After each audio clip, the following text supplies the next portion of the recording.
नमस्कार मित्रांनो. TET exam 2025 पेपरला पुढील कोणत्या चुका आपल्याला करायच्या नाहीये त्या संदर्भात आपण आजचा व्हिडिओ बनवत आहोत. मित्रांनो, 27 तारखेपासून तुम्ही टेट एक्झाम 2025 ला सुरुवात होणार आहे आणि पेपर सुरू होण्याच्या आधी पेपरला कोणत्या चुका टाळायच्या आणि पेपर चालू असताना कोणत्या गोष्टींकडे लक्ष द्यायचं या संदर्भात आपण आजचा व्हिडिओ बनवत आहोत. तत्पूर्वी आपण जर चॅनलला नवीन असाल तर आमच्या चॅनलला नक्की सबस्क्राईब करा, हीच आपल्या सर्वांना विनंती. मित्रांनो, टेट एक्झाम 2025 आपल्यासाठी खूप महत्त्वाची असून त्या पेपरला आपण कोणत्या चुका टाळायच्या या संदर्भात आजच्या व्हिडिओमध्ये आपण चर्चा करणार आहोत. तर चला तर मग सुरू करूया आजचा व्हिडिओ. मित्रांनो, स्वतःवर विश्वास ठेवा, ही परीक्षा तुमच्या अस्तित्वाची आहे. मित्रांनो, आजच्या या टेट एक्झाम मधून आपण आपल्या जीवनाला एक वेगळीच कलाटणी देणार आहोत. शिक्षक होण्याचं स्वप्न आपण पूर्ण करणार आहोत. त्यामुळं स्वतःवर विश्वास ठेवा, ही परीक्षा तुमच्या अस्तित्वाची लढाई आहे. म्हणून पेपर सोडवताना मी व्हिडिओमध्ये ज्या ज्या गोष्टी सांगेल त्या काळजीपूर्वक तुम्ही ऐका.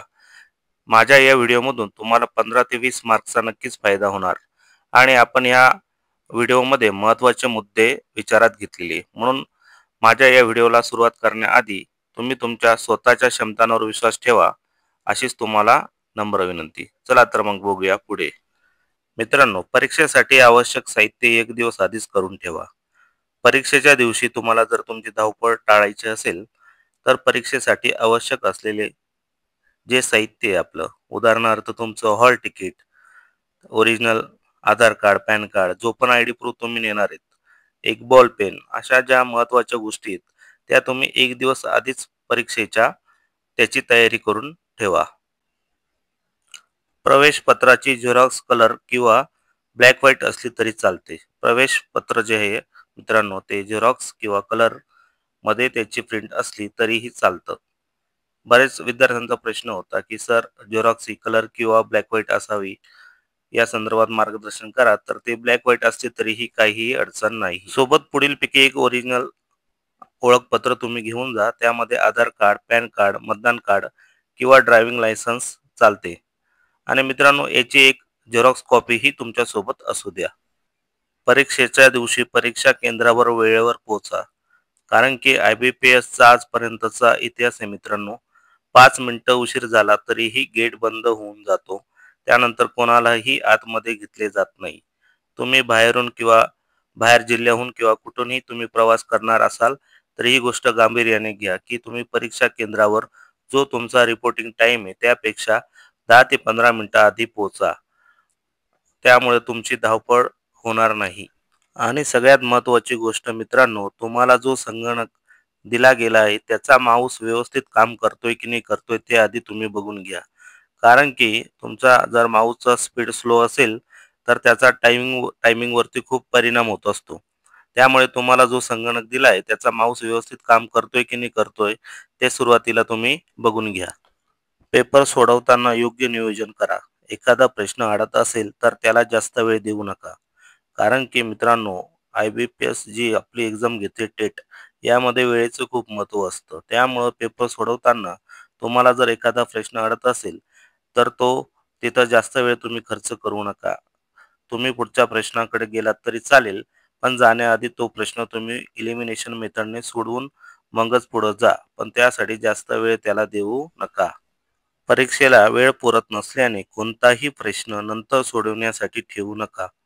तो एलिमिनेशन मेथडने सोडवून पुढे जा. कारण की आपल्याला सर्व प्रश्न कव्हर करायचे असतात. 200 पैकी 200 प्रश्न सोडवायचे असतात. त्यामुळे शक्यतो कोणताही प्रश्न नंतर सोडवण्यासाठी ठेवू नका.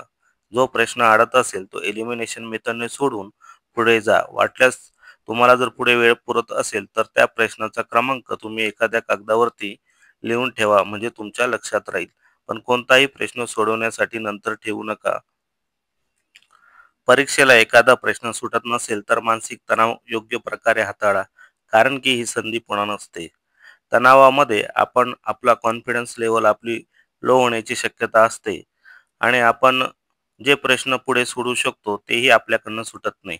त्यामुळे एखादा प्रश्न सुटला म्हणून हताश न होऊन जाता पुढे जे नवीन प्रश्न तुमच्या समोर येतील ते सोडविण्याचा प्रयत्न करा. आणि शक्यतो मित्रांनो, अशा प्रश्नांना तुम्ही एलिमिनेशन मेथडने सोडवून पुढे गेलेलंच योग्य राहील. तुमच्या समोर जसा पेपर येतो तो तसाच सोडवा. आवडीचा विषय शोधण्यात वेळ घालवू नका. कारण की तुम्ही जर तुमचा आवडीचा विषय शोधत बसलात तर त्याच्यात तुमचे 5 ते 10 मिनिटं जाण्याची शक्यता आहे आणि ते तुमच्यासाठी घातक ठरू शकतं. त्यामुळं जसा पेपर तुमच्या समोर प्रेझेंट होतोय त्या पद्धतीने तुम्ही तो सोडवा. आवडीचा विषय शोधण्यात वेळ वाया घालवू नका. मराठी या विषयाचे प्रश्न बघता सुटण्यासारखे असतात, पण तरीही घाई करून चुकण्याची शक्यता असते. म्हणून हक्काचे मार्क्स घालवू नका. मित्रांनो, मराठी हा विषय जरी सोपा असला तरी त्याचे काही प्रश्न हे संदिग्ध स्वरूपाचे असतात. त्यामुळं ते सोडवताना घाई करता कामा नये. मराठी या विषयाचे प्रश्न शांतपणे वाचा, कारण की मराठी हा आपला हक्काचा विषय आहे आणि मराठीमध्ये आपण जास्तीत जास्त मार्क्स मिळवू शकतो. त्यामुळं मराठी या विषयाचे प्रश्न बघताच सोडवण्यासाठी घाई करू नका. तो प्रश्न तुम्ही व्यवस्थित शांतपणे वाचा, त्याचे आकलन करा, मगच तो प्रश्न सोडवा. मराठी या विषयाचे आउट ऑफ मार्क्स आपल्याला मिळायलाच हवे. इंग्रजी या विषयाचे प्रश्न योग्य प्रकारे सोडवून एक चांगला स्कोअर करण्याचा प्रयत्न करा. कारण की मित्रांनो, मराठी आणि इंग्रजी यामध्ये आपण जास्तीत जास्त मार्क्स मिळवू शकतो. त्यामुळे इंग्रजी या विषयातील प्रश्नांची उत्तरं सोडवताना योग्य प्रकारे काळजी घ्या.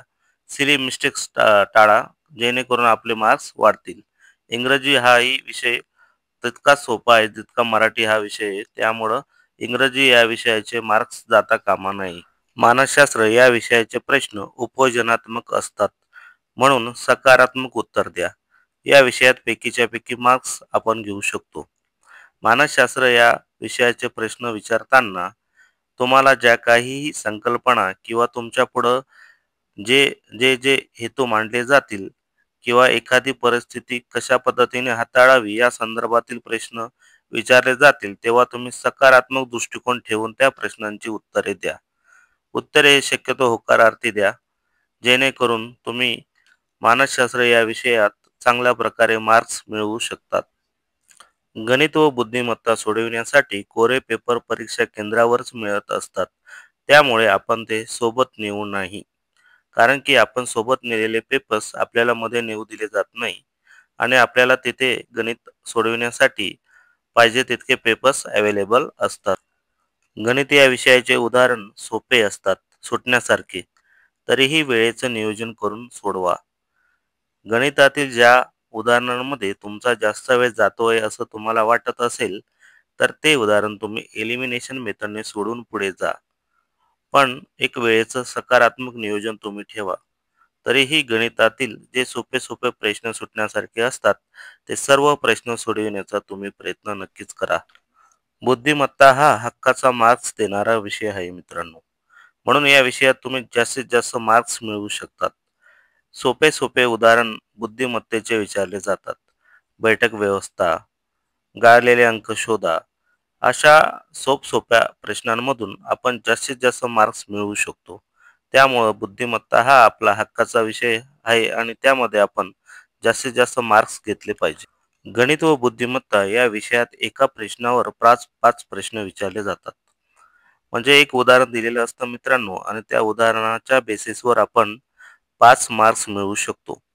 म्हणून असे प्रश्न काळजीपूर्वक सोडवा, कारण की तो प्रश्न चुकला तर आपले 5 मार्क जाण्याची शक्यता असते.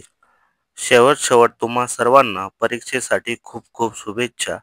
तुमचे शिक्षक होण्याचे स्वप्न पूर्ण हो, हीच कामना करतो. काही अडचणी असतील तर तुम्ही व्हिडिओ खाली कमेंट करू शकतात. परत एकदा तुम्हा सर्वांना परीक्षेसाठी खूप खूप शुभेच्छा. धन्यवाद.